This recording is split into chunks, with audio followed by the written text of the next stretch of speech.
নমস্কার বন্ধুরা, শিলা free cooking ক্লাসের সবাইকে অনেক অনেক স্বাগত। আজকে আমি বানাবো নিরামিষ সয়াবিনের তরকারি। তো তার জন্য এখানে আমি জল গরম বসিয়ে দিয়েছি, তাতে দিয়ে দিলাম সয়াবিন। সয়াবিনটাকে ফুটে গেলে বা নরম হয়ে গেলে তারপরে আমি নামিয়ে দেবো। এতে একটু লবণ দিয়ে দিচ্ছি।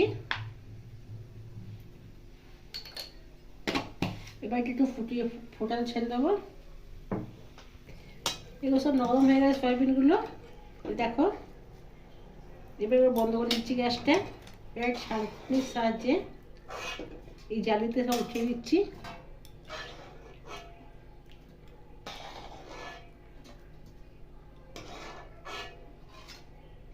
ঠান্ডা হয়ে গেলে ভালো করে জল চিপড়িয়ে একটা বাটিতে নিয়ে নিলাম।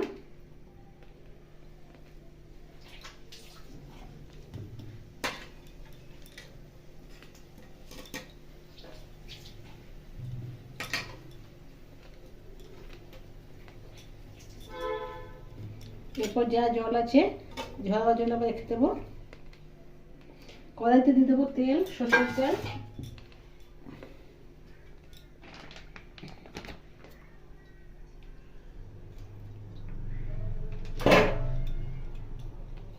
তেল গরম হয়ে গেলে আমি এখানে কেটে রেখেছি আলু, ডুমো ডুমো করে কেটে রেখেছি। আলুটা ভেজে নেবো।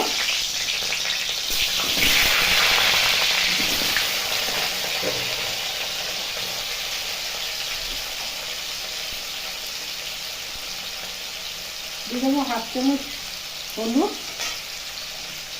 আর এখানে দেবো 1/2 চামচ লবণ। আমরা ভাজা ভাজা করে নেবো।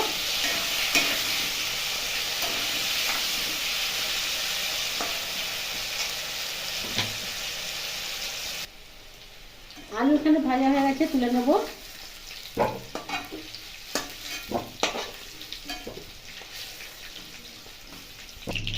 ওই তেলে দিয়ে দেবো সয়াবিন। সয়াবিনটাকে হালকা ভেজে নেবো।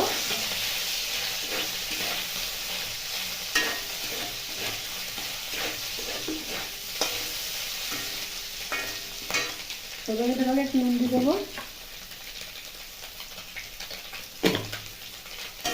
ভেজে নেবো ভালো করে। ভাজা হয়ে গেছে, তুলে নেবো।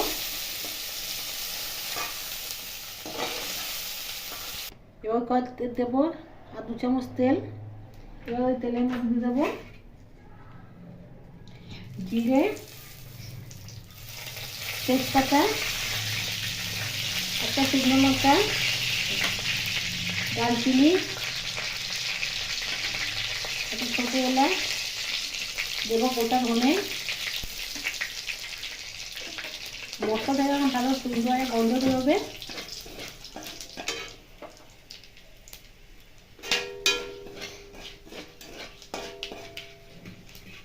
ওই তেলে দিয়ে দেবো আদা একটু কষে রেখেছিলাম, সেটাকে দিয়ে দেবো।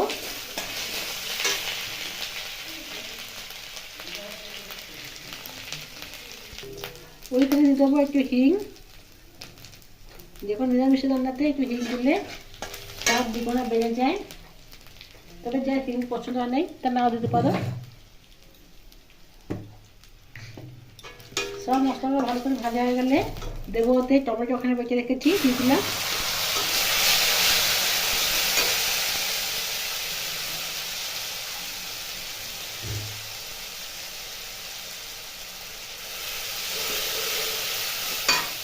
এরপর এর মধ্যে একটা মশলা দিয়ে দেবো। নুন, আলু আর নুন দিয়েছিলাম, আর একটু নুন দিয়ে দেবো। নুন যতটা হবে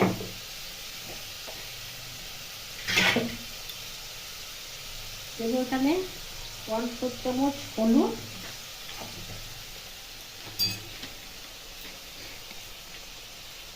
ধনে গুঁড়ো 1/2 চামচ, জিরে গুঁড়ো 1/2 চামচ,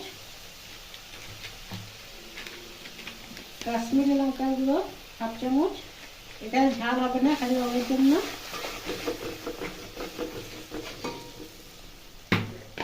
দেবো একটু স্বাদ অনুযায়ী একটু চিনি। নিরামিষ রান্নাতে অল্প চিনি দিলে টেস্টটা বালান্সে থাকে।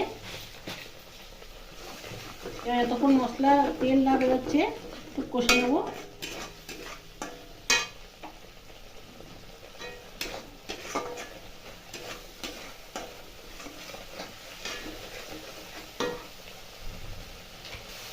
মশলা থেকে এখানে তেল ছেড়ে গেছে। এবার এই যে আলু আর সয়াবিনটা ভেজে রেখেছিলাম দিয়ে দিলাম, ভালো করে কষিয়ে নেবো।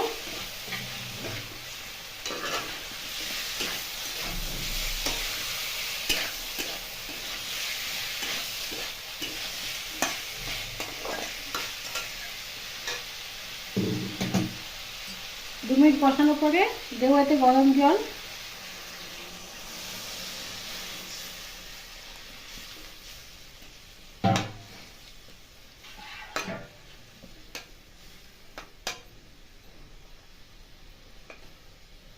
এবারে চাপা দিয়ে সেদ্ধ হতে ছেঁচে দেবো। 5 মিনিট পর ফিরে এলে এখানে আলু ভালো করে সেদ্ধ হয়ে গেছে আর ঝোলটাও ঠিক মতন আছে। এরপর এর মধ্যে আমি দিয়ে দেবো গরম মশলা 1/2 চামচ,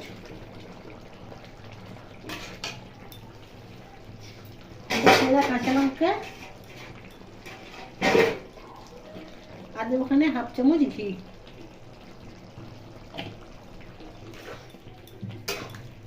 ভালো করে নাড়াচাড়া করে নিলাম।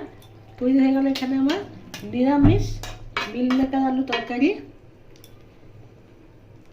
রেসিপিটা কেমন লাগলো ঘরে অবশ্যই একবার বানাবে, যে কোনো উপবাস দিনে বা যে কোনো যেদিন তোমরা পেঁয়াজ রসুন খাও না সেদিনকে বানিয়ে একবার অবশ্যই দেখবে। খুব ভালো লাগে খেতে, ভাত, রুটি, লুচি, ফ্রাইড রাইস সবের সঙ্গে খুব ভালো লাগবে। কমেন্ট করে জানিও কেমন হয়েছে, আর সাবস্ক্রাইব করে বেল বাটন অবশ্যই প্রেস করবে। ভালো থাকবে, সুস্থ থাকবে, কালকে আবার কোনো রেসিপি দেখা হবে। ধন্যবাদ।